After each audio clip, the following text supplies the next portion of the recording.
வணக்கம் மாணவர்களே, உங்கள் எல்லோரையும் ரோஜா தோட்டம் சேனலுக்கு அன்போடு வரவேற்கிறேன்.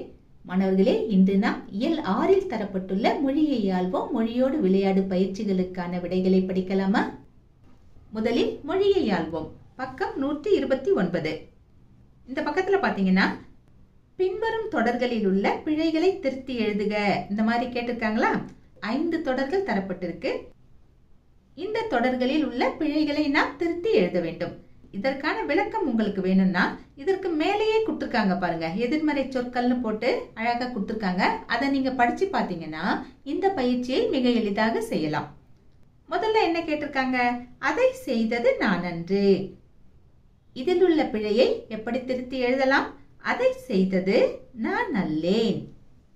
2, பானையை உடைத்தது கண்ணன் அல்ல. இதில் உள்ள பிழையை எப்படி திருத்தி எழுதுவது? பானையை உடைத்தது கண்ணன் அல்லன். 3, மல்லிகை குளத்தில் பூக்கும் மலரல்லை.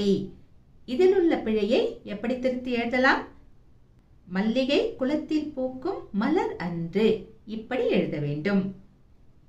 4, சித்தர்கள் செயற்கையை விரும்பியவர்கள் அல்லோம். இதில் உள்ள பிழையை எப்படி திருத்தி எழுதலாம்? சித்தர்கள் செயற்கையை விரும்பியவர்கள் அல்லர்.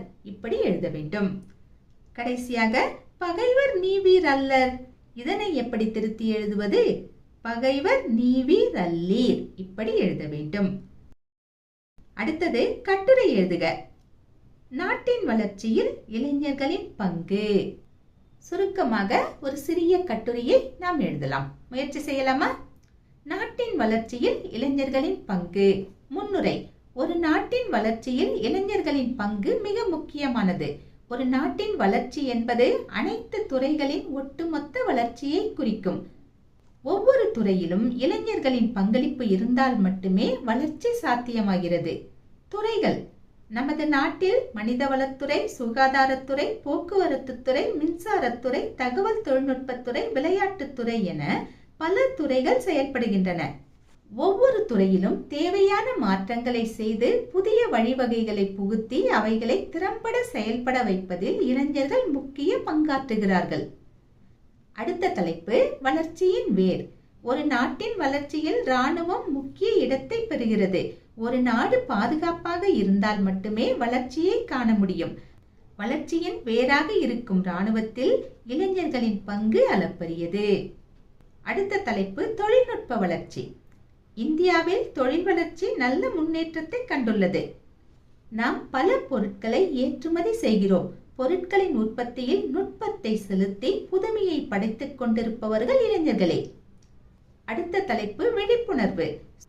சுத்தம், சுகாதாரம், வருமுன் காப்போம், நோயற்ற வாழ்வு, நோய் தடுப்பு முறைகள் போன்றவைகளை பற்றிய புதிய புதிய தகவல்களை சமூக வலைதளங்கள் மூலம் மக்களுக்கு விழிப்புணர்வை ஏற்படுத்துபவர்கள் இளைஞர்களே. அடுத்த தலைப்பு சமத்துவம்.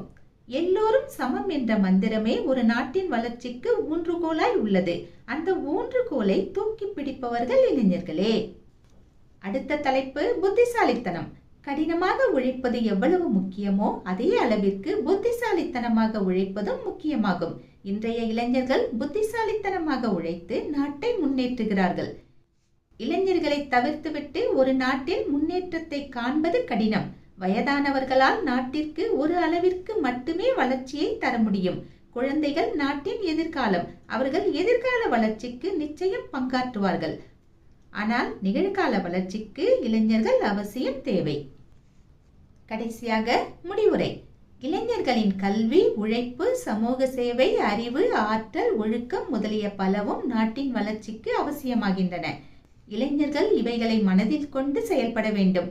காலம் பொன் போன்றது என்பதை உணர்ந்து நேரத்தை விரயமாக்காமல் தங்களின் கடமைகளை செவ்வனே செய்ய வேண்டும். அடுத்தது மொழியோடு விளையாடு. வட்டத்தில் உள்ள எழுத்துக்களை பயன்படுத்தி சொற்களை உருவாக்குக. இங்க வட்டங்கள் பல தரப்பட்டிருக்கு. வட்டத்துக்குள்ள வட்டம் இருக்கு. அந்த வட்டங்களுக்குள்ள எழுத்துகள் காணப்படுகின்றன.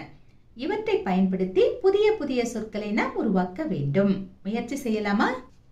பழமை, கருமை, கடமை, கடுமை, ஒருமை, ஒற்றுமை, வேற்றுமை, புதுமை, பதுமை, நாம், படம், பழம், வேகம், வேழம், நாகம், நாடகம், படு, நாடு, கபடு, வேலை, துளை, நாளை, கலை, புல், ஒற்று, பற்று, கரும்பு, ஒரு.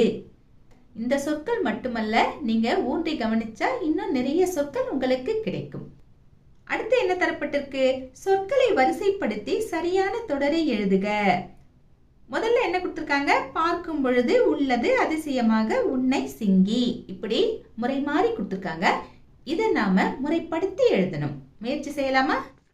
நான் நேரடியா விடைய கொடுத்துடுறேன். 1. உன்னை பார்க்கும் பொழுது அதிசயமாக உள்ளது சிங்கி. 2. எம்ஜிஆர் நாடகங்களில் சிறு சிறு வேடங்களில் நடிக்கத் தொடங்கினார். 3. குப்புசாமி நோய் காரணமாக வேலையை இழந்து இருந்தார். 4. எவ்வித மாற்றமுமின்றி இணைவது இயல்பு புணர்ச்சி. மாணவர்களே, இன்று நாம் இயல் 6 தரப்பட்ட மொழியை ஆள்வோம் மொழியோடு விளையாடு பயிற்சிகளுக்கான விடைகளை பார்த்தோம். நாம் வேறு பாடத்தோடு மீண்டும் சந்திக்கலாம். டாடா, பாய்.